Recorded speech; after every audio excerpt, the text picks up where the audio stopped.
نحمده ونصلي على رسوله الكريم اما بعد فاعوذ بالله من الشيطان الرجيم بسم الله الرحمن الرحيم رب اشرح لي صدري ويسر لي امري واحلل عقدة من لساني يفقهوا قولي۔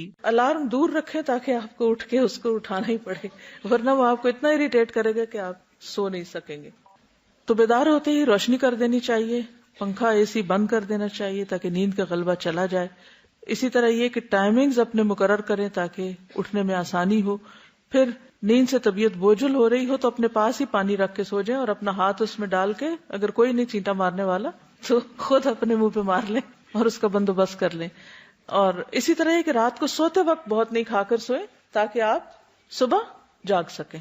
سونے سے پہلے صبح تہجد اور فجر کی نماز ادا کرنے کا ارادہ کر کے سونا۔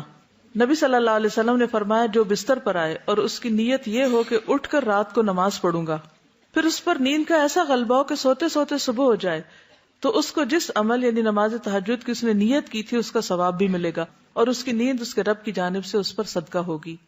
ٹھیک ہے، تو اس سے کیا پتہ چلتا ہے کہ رات کو ہی نیت کر لیں کہ اتنے بجے اٹھنا ہے اور اتنے بجے یہ کام کرنا ہے۔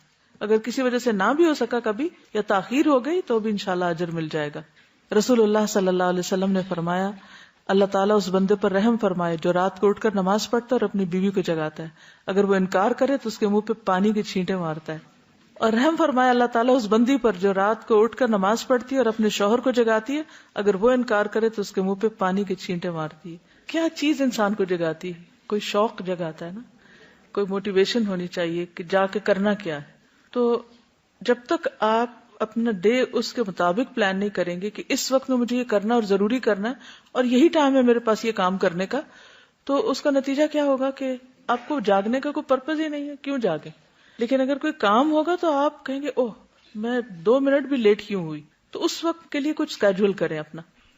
تو ایک تو یہ ہے کہ سونے کے ٹائم کو تھوڑا پراپر کریں، دوسرا یہ ہے کہ اٹھنے کے ٹائم کو جیسے ایک فکس کر لیں نا، یہ اس سے بھی آپ کو فائدہ ہوگا کہ اتنے بجے اٹھنا ہے، اٹھنے کے اتنی دیر کے بعد مجھے یہ کام سٹارٹ کرنا ہے۔ کوئی بھی امپورٹنٹ کام اس وقت کا رکھ لیں کیونکہ نبی صلی اللہ علیہ وسلم نے اس کے لیے برکت کی دعا کی۔